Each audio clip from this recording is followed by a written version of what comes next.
There's a stall on SR14 westbound. This is before you get to 192nd, and that stall is blocking the right lane, so it's causing some congestion on SR14, and that's at eastbound.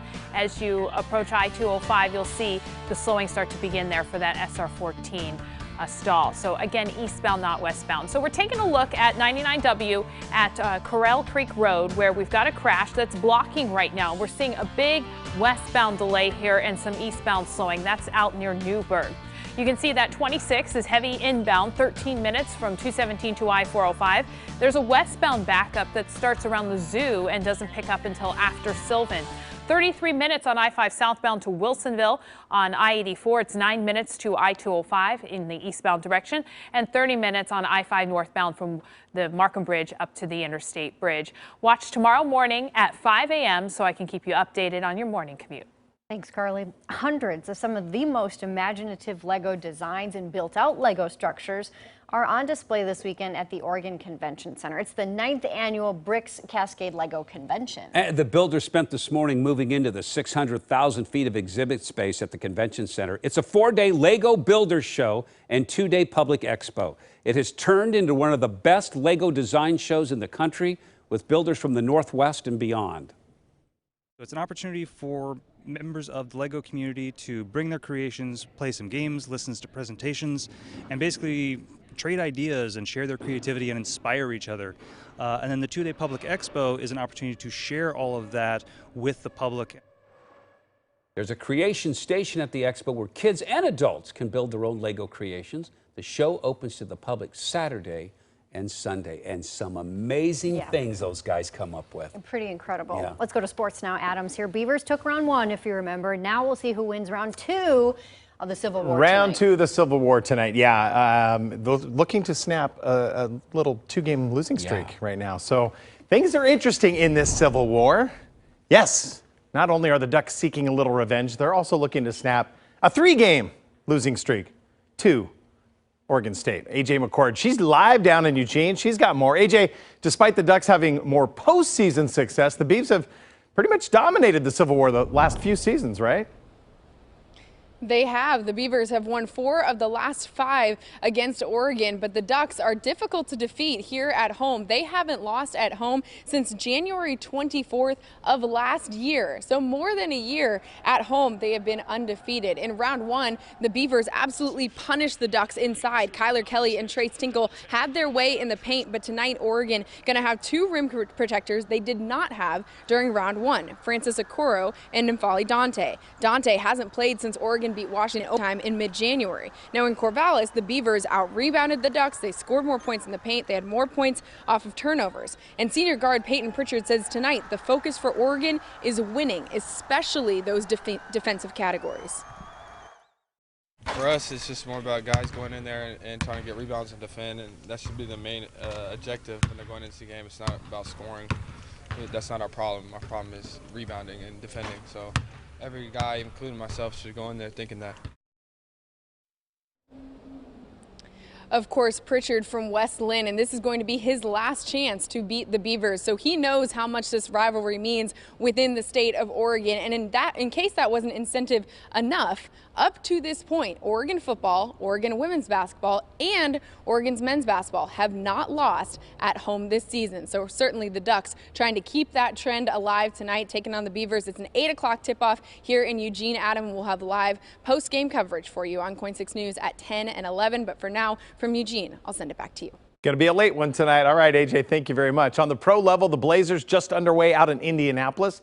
They're at the end of the first quarter. Damian Lillard is not on this trip after all, so at least 3 more games without their captain. Blazers have kind of dominated the Pacers as of late, winning 10 of their last 11 against them. We've got some early pictures for you. That's Trevor Ariza sticking the 3 ball, ties it up at 5 apiece early on. Then CJ, lot on his shoulders with Dame out. Nice little runner inside for CJ. Then Anthony Simons coming up.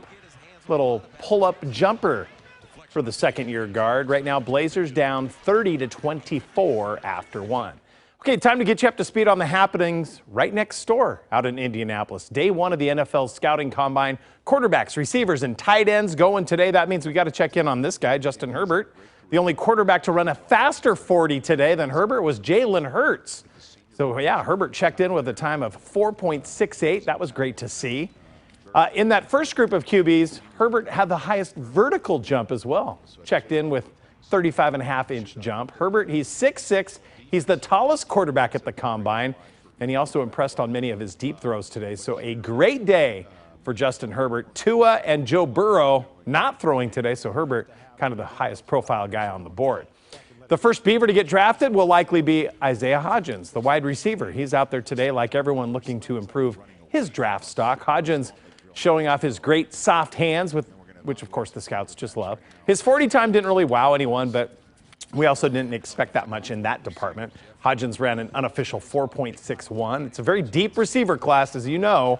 Hodgins will likely hear his name called somewhere between rounds 3 and round 6. So we showed you a duck, we showed you a beaver, so naturally, what do we got to do? We got to show you a Portland State Viking. Yeah, go Vikes. Tight end prospect Charlie Tomapeo.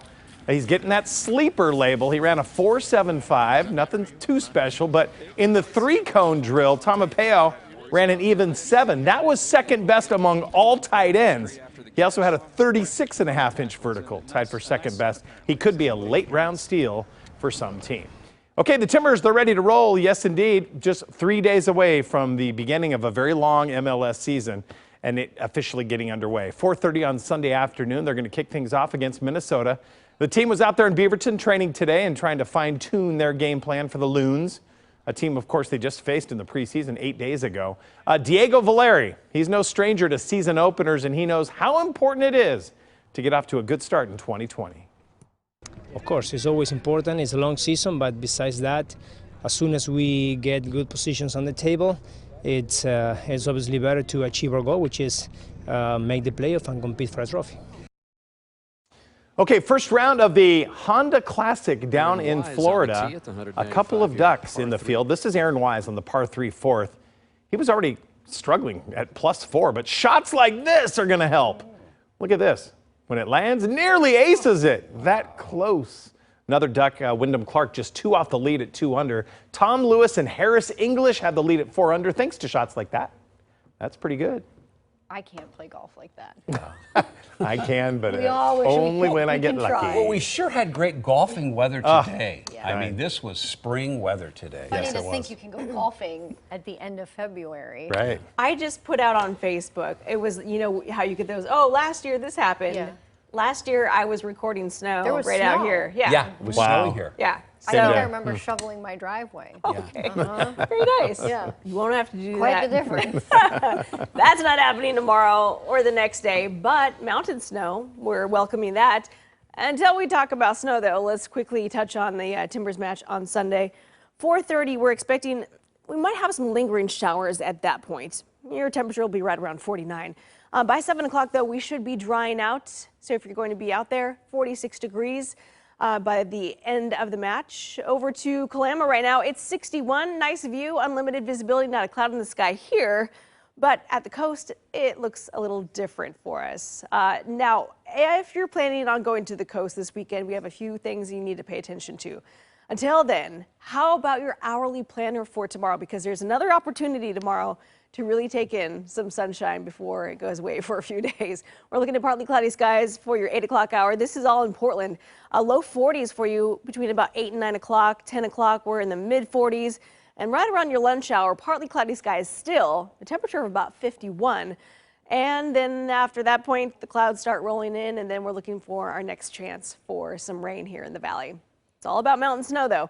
Look at this temperature. It's 42 degrees. Today we had highs here in the upper 40s. That won't be the case even as soon as we get to tomorrow night. Those snow levels are going to be dropping down to our mountain passes right around 4,000 feet and then dipping even below that point. So let's talk about it. Last few days have been pretty nice. As a result, yeah, we've had some pretty high temperatures up there for our local resorts. Now, as we get into your evening hours tomorrow, there goes your snow level, and then it stays below our mountain passes all the way through Monday morning.